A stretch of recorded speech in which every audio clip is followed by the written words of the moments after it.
All right, everybody, this motion picture is an utter piece of shit, but that's what makes it so great. Let's do it.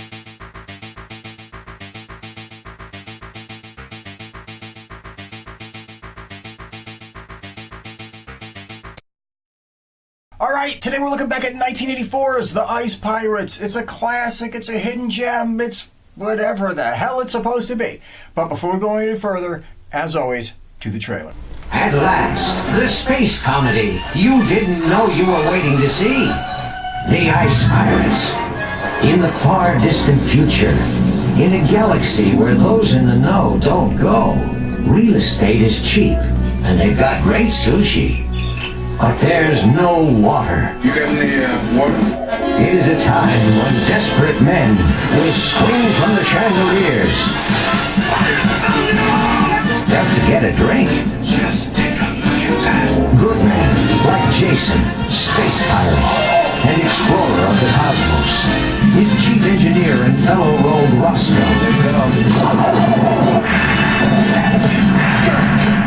Oh, yeah, quit that. And the beautiful Princess Karina. One tiny band who must bust their buns, battling the masters of all the water in the galaxy. The evil Mithradoids, famous for not being nice. You would be too easy. I have something better in mind.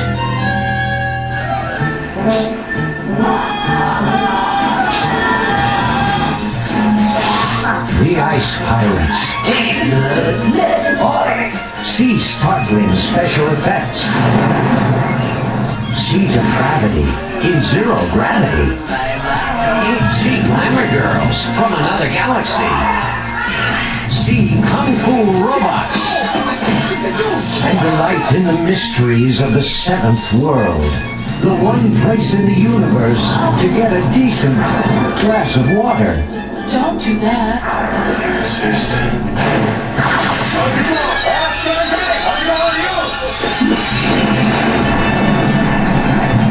The Ice Pirates.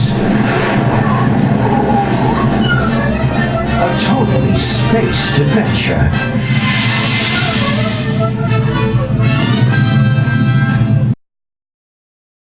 Okay, this motion picture was directed by Stewart Raffill. Now, Stewart Raffill did another one that was like a kind of a cool flick, The Philadelphia Experiment. But some of those other ones, they are what they are. You know, you got Mac and Me, you got Bad Girl Island, you got High Risk, you got Mannequin 2 on the Move, whatever. So, let's get to the cast before this thing gets weird. Okay, starring as Jason. We got the late, great Robert Urich. I mean, come on, man. To most of us, he's Dan Tana from Vegas. Or, to some maybe a couple years younger than me, he's Spencer from Spencer to Hire. I mean, he had a long television career. He was on a bunch of gems. He was on stuff like SWAT, Soap, Tabitha, America. I mean, he was in a bunch of stuff. And he was also in a couple of great movies. He was in Magnum Force with Clint Eastwood, and he was in Endangered Species, like this little flick with Joe Beth Williams back in the day. Good career, died way too young. I think he was like 55. Such a shame.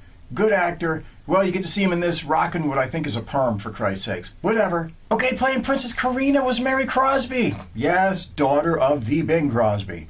And she had a long television career. Well, kind of a long television career. Her movie career was what it was, but her television career was pretty impressive. I mean, she was on stuff like Beverly Hills 90210, Burke's Law, Dream On, Murder, She Wrote, Hollywood Wives, North and South 2, Love Boat, Dallas, Hotel. She was on a bunch of stuff, you know what I mean? So, good TV career. I don't really even know where she is now. Maybe she's still doing stuff, maybe she's not. Who the hell cares? But she's in this, and that's all that matters. Let's keep going. Okay, playing Roscoe is Michael Roberts. Now, Michael Roberts, his face popped up a lot back in the day.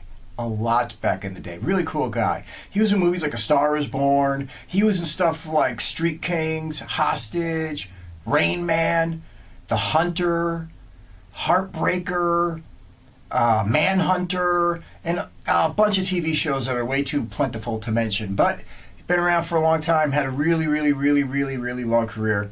You see him, you know him, you love him, whatever. Let's keep going. Okay, playing Maida was Anjelica Huston. Now, come on, man. You all know who Anjelica Huston is. Jesus Christ. We're talking Prizzi's Honor. We're talking the Addams Family flick. Long, long, long career. But she was in other stuff. She was in stuff like The Life Aquatic, The Witches, John Wick 3, The Grifters, Buffalo 66, The Postman Always Rings Twice. I think at the time she was even dating Nicholson or something like that. I knew they had something going on together. Whatever, it doesn't really matter. She's in this. She's a big, tall, Amazon-like, sword-wielding chick. Whatever. Okay, playing Killjoy with John Matuszak.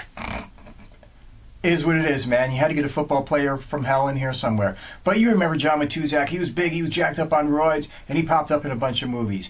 He was in this, obviously. He was in Caveman with Ringo Starr. He was in The Goonies, One Crazy Summer. On TV, he was in MASH and Dukes of Hazzard and Silver Spoons and Hollywood Beat, I think it was called. So John Matuszak had a long career, died years and years ago. But, you know, is what it is, sad thing, you know, whatever. Seemed to be a good guy in the end, whatever. But he's gone now, but he made his little imprint on B-movies and did his thing. All right, let's keep going. Okay, playing Zeno is Ron Perlman. Now, you guys know Ron Perlman. He's been around for a while. He was on, you know, Beauty and the Beast with Linda Hamilton back in the day. He's been in the Hellboy flicks. He was in Alien Resurrection. You know, so he's been around for a while, has a role in this. He was really young at the time. It wasn't like it was a big starring thing, but he's in it, and there you go. Okay, I almost feel stupid even saying this shit because I've already reviewed this guy like 4 times in the series of movies I've done already. But playing the Supreme Commander is John Carradine. Yes, John Carradine that I just reviewed in the last movie that I did, The Sentinel. So here we go again. I'm going to keep it short. John Carradine, he's been in everything. He's been in everything from the Ten Commandments to The Howling to The Sentinel to you name it. He's been in it. High budget, low budget, no budget. John Carradine, been in it all. Done, covered. Let's get to the story. All right, I'm going to fly through this thing really, really quick. In this part of the galaxy, water has become the greatest commodity. There is nothing of higher importance, not gold, not diamonds, not anything, but water. And Jason, Robert Urich, and his boys run around pirating water from the Great Templar, and they take the stuff, and they traffic it, and whatever the hell they're doing. Well, on one mission, they raid this Templar thing, and they grab the princess, and they kidnap her, as pirates often do. But they get caught, and they were getting sentenced to being eunuchs and having the shit pulled off. But the princess rescues them, and she saves their lives, and kind of makes them indentured to her, and then she wants them to go find her long-lost father, and that's kind of the story of this motion picture. All right, everybody. Let's cut the brass taxes. Is this a good movie? No, not really. Is this a great movie? No, not really. But are you going to enjoy it? Yeah, you probably are. I remember Ice Pirates fondly. I was, 14 years old when this thing came out. I remember seeing it on TV saying, this is the most ridiculous thing I've ever seen in my life. But I enjoyed it. I remember watching it saying, the set looks cheesier than the sets they have on Buck Rogers in the 25th century. But I enjoyed it. I sat there and I said to myself, this looks like somebody took Airplane and Star Wars and Spaceballs, even though Spaceballs I think came later, and Spaceballs, and threw everything into a giant pot and then had no fucking budget and just made a movie out of it. And that's kind of what you get. Originally this thing was, I understand, supposed to be slated to make like for $20 million budget, and they cut it to 8. And I don't know where they spent the $8 million, but it's not on the screen. I mean, it's just one of those motion pictures where you can tell that they did this thing on the cheap. You know the robots are all fake. You know that everything in it is just a corny set. Probably most of it have used shit that had been in other motion pictures. They're doing fight scenes in spaceships, and you can tell it's just some factory someplace. I mean, it's one of those motion pictures. But the heart of it, the joy of it, the silliness of it, the campiness of it, they knew they were fucking around. They knew they weren't making art. They knew they weren't making some higher dramatic level calling motion picture, whatever we want to say. They knew that they were just making a tongue-in-cheek, farcical romp. And it stays that all the way through. It doesn't take itself seriously, nor would we really want it to. It's just, it is what it is. It's fun, It's mindless, it's goofy, it takes you out of the world for an hour and a half, and you laugh a couple times, and a couple times you cringe at it, but you don't care, because it's got a good little soul and a good little heart, and in the end, you just wanted to put a smile on people's faces. And hey, what the hell is wrong with that? Anyway, everybody, get out there, check out Ice Pirates. You can find it on DVD or floating around wherever the hell it is. It's a classic, it's goofy, but it's enjoyable. Everybody, as always, peace, God bless, take care of one another, don't take no bullshit from nobody. Bye.